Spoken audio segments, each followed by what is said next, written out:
Welcome, you are watching C3 TV, that is Cooking with Carl Camacho, and today we are doing marinated Hawaiian strip steaks with a loaded potato pancake. Let's get started.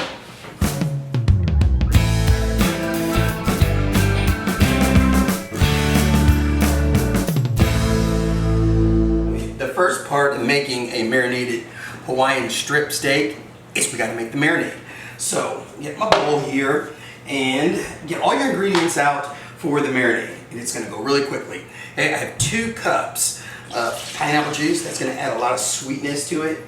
So I'm not going to have to use as much sugar, but I'm going to use some sugar as well. And I'm going to put 1/2 cup of sugar in. That is sugar, not salt. Then also, this huge old thing of soy sauce. A 1/2 cup of soy sauce. Now you can marinate chicken in this. You could rub it over salmon.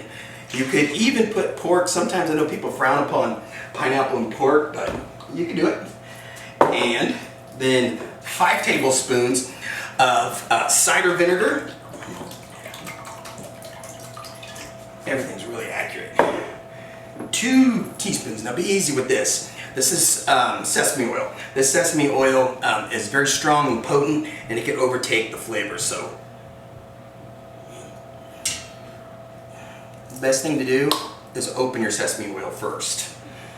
1, 2. Very, it's already permeating. I can smell it. And then you want to use about a 1-inch piece of ginger root.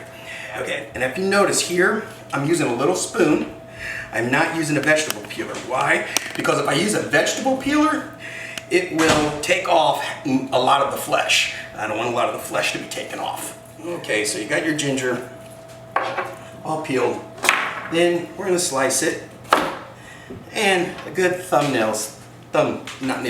piece. Cut it into little shapes, and then I'm going to smash it down like I do with my garlic. Back of my knife, 1, 2, 3. Back of my knife, 1, 2, 3. And into the marinade it goes. Our last ingredient for marinade is going to be red onion. Okay, only use half of this because a lot like the sesame oil, the onion can overpower the marinade. Okay? Alright. Now, add the onions to the marinade. And get your handy dandy whisk. Give it a little whisk here. And if you notice, I didn't put any salt in. And the reason is because that soy sauce has a lot of sodium in it and a lot of salt. I'm going to put salt on the steaks when we cook them. So it's not needed in this marinade as well because it would get over salted. You want to soak your steaks for anywhere from 4 hours up to 2 days. You can go and do it, okay? And let's put our marinade in our bag. And you're going to want to save some of the marinade because we're going to make a compound butter with it. So save about 2 tablespoons of your marinade. Set your marinade to the side, then go grab your steaks. Now, if you want to use a ribeye, you can use ribeye. If you want to use a T-bone, by all means, use a T-bone. This strip steak, I got great big 2-pound, 32-ounce strip steaks. You can see this is my most favorite cut. Okay, more than a fillet, more than everything. So I'm gonna put those in. 1 big bad boy, 2 big bad boys. All right, seal this up. Now what I do, because it's going in the fridge, and I always seem to make a mess first, squeeze out all the extra air. Okay. Squeeze all the air out of the bag and then put it in a bowl. Put the meat in there in case it leaks, and we'll get it in your fridge. So marinate this, and now let's get started on our potatoes. So we're going to marinate those steaks for a few hours, up to overnight, up to two days. And now let's work on the next part of our dish. What I've got here is I got some leftover just plain mashed potatoes. If you don't have any, I'm going to turn my pan on right now while I'm talking. If you don't have any mashed potatoes, make some up real quickly. If you don't have leftover, I mean, make some up so you can make your potato cake. Okay, and what I'm gonna do is I got thick slab bacon right here. I'm gonna drop it in my pan, and I know I just turned this pan on. Bacon is one of the very few items that you do not have to have a hot pan to put it in. If you put the bacon in a cold pan and then let it heat up, it stops it from shrinking as much. So a little tidbit, a little FYI for you. Okay, so I got 4 strips of bacon in, and just gonna cook those nice and very crispy. Okay, so I got extra sharp cheddar, which I always grade my own cheese, because if you get it when it's already shredded, it has this wax film on it, and it really takes away from the flavor. Okay, so, and inside there I got about 2 cups mashed potatoes.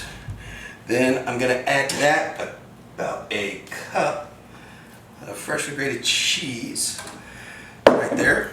I've got some green onions, just a little bit, that I'm gonna, same cheese, they're gonna become friends, slice up. Add that to your pan, to your potatoes. Give it a stir. And you can see these potatoes are real thick. I don't want them to be real runny, because if they're really runny, they'll leak. They'll spread out and won't turn into a cake when I start to bake them once they get hot. All right, now we'll wait for our bacon. We'll add our bacon, and then we'll get those on. While we're waiting for the bacon to crisp up, I'm gonna go on and get the steaks ready. And now, due to the magic of television, I have some steaks here that we've already had marinating for since last night. Okay, so I'm going to take them out. I'm going to lay them on my plate, and then I'm going to season these now. As you remember, went really light at first and didn't put much seasoning on them. Here we go. And be liberal with this, okay? A lot of it's going to come off on the grill. So,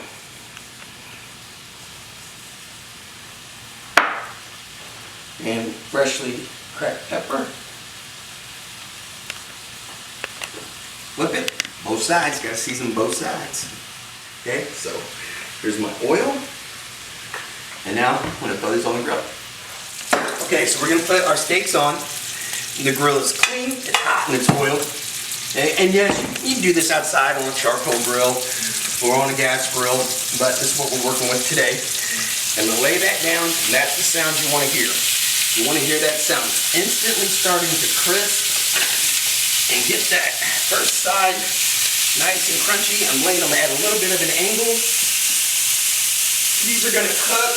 Let me tell you something. Don't come in here messing with this right now, all right? Leave it be. Don't come flipping it, checking it, doing all that stuff. Just let it go.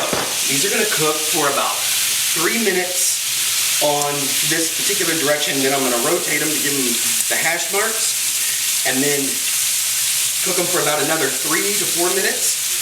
Flip it, and then cook it for another 4 minutes. That's it. We're actually only going to flip this steak 1 time. Okay? Check our steaks real quick.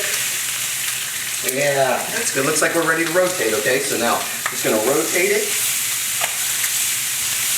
Try to find a clean spot. It'll give you better grill marks, hashtags. And now just let that sit for about another 3 minutes. All right, now it's time to flip them. You don't want to overcook these. Mid-rare, medium at the most. Okay, there's good. And, oh yeah, look at that. See that? That's what you want. Okay, flip it over. Now, let it cook on the other side a little bit less. It's going to cook for about this one's a little thinner, so I'm going to cook it for about another 3 minutes. And this one, I'm probably going to let it go for about 4. Pull it off, let them sit. It'll be heavy. Okay, our bacon looks nice and crispy, just the way we want it. Okay, so we're going to take it out of the pan, put it on our plate. Then we're going to cut this up into thick pieces and finish our potatoes with it. Okay, our potatoes are back. Our bacon, like I said, throw it down and give it just a rough chop. And put it right in. Then what I do is I'm also going to put in about 2 tablespoons of creme fraiche. Use creme fraiche sour cream. It makes them lighter, gives them a little bit of this tangy, zesty pop, along with the extra sharp cheddar. Oh, okay. Now, stir it all together. Like I said, you want these to be thick, so they don't dissipate totally on you when you put them in the pan and spread. If these weren't as thick as what I wanted them to be, what I would do is add a little bit of flour to it. Okay? So, get a handful and just shape it into a cake. Okay, so I'm going to pull that steak and get this guy, see those beautiful marks? I'm going to let him go just for about a little bit longer, then pull it. And we're going to let these rest while we finish up our potato cakes, okay? We're going to want to let these sit for a good 5 to 6 minutes so that when we cut into it, we don't lose all that juice that we worked so hard to get in there. Pan on, don't turn it on super high, you want it on about a medium, okay? So, what I have here is just some plain flour. We don't like plain flour. So I'm going to hit it with just a pinch of salt. Everything gets seasoned, and a pinch of pepper. Put in about a tablespoon and a half of oil. Then you get your cakes. Don't overcrowd your pan. Okay? Dust it on this side. This is going to give it some texture.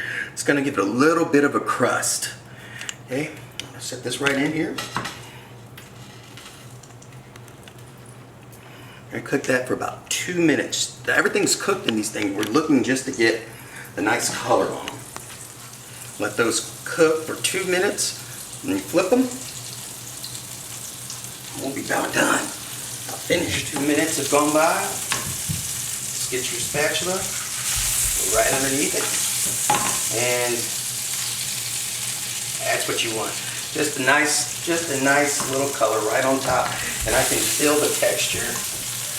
That's gonna be oh so good to eat. It's gonna have this crispy outside, and then this pillowy, cheesy center. That's so light, packed and full of flavor. Oh, it's going to go beautiful with these Hawaiian steaks. Alright, let's cook those for about another 2 minutes. And then we're going to be ready to plate things. So, got steaks. I'm going to get ready to plate those. Now, before I plate these, I'm going to show you how to bring it up just another level and give it even more flavor. Okay? So right here, as I've got 2 tablespoons of salt and butter, and then I'm going to add a tablespoon and a half of our marinade. Now this is the marinade that has not had any of the raw meat in it, so it's completely safe.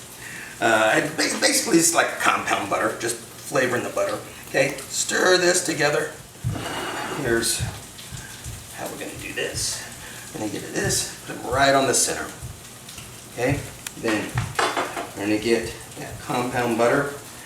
We're just going to dab it. A little right there, a little right there. Come on, buddy. Don't believe me, you're going to like this. Okay, and a little there at the tip. Alright? Now, let that sit, and let's get the potato. I'm going to pop this just on the side here, like that. Move this a little bit and show you how we finish that. I'm gonna go back with a little bit more of that creme fraiche, that sour cream, put a dollop right on top, like this. I'm gonna put it just on like this. Now, there's only one thing left to do. It's to taste it. Okay, so, now that your steak's rested, go right in. There we go. That's what I'm looking for. Just a nice pink center. Slice it down. Let's take a bite. And this kind of stuff right here, it plays my emotions right here. This makes me happy. So,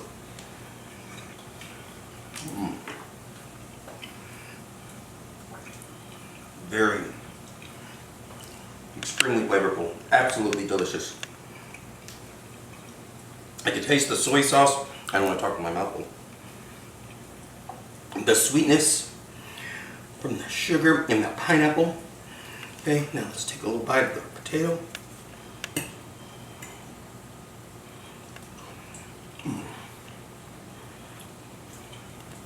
And the texture is so great. It's exactly where I want it to be. Crispy top, crispy bottom. Just the right amount of cheese and bacon. This is beautiful. It's absolutely delicious. I hope you make it. Thank you for watching C3 TV. I am Carl Camacho. This has been Cooking with Carl Camacho. Have a great day and we'll see you next time.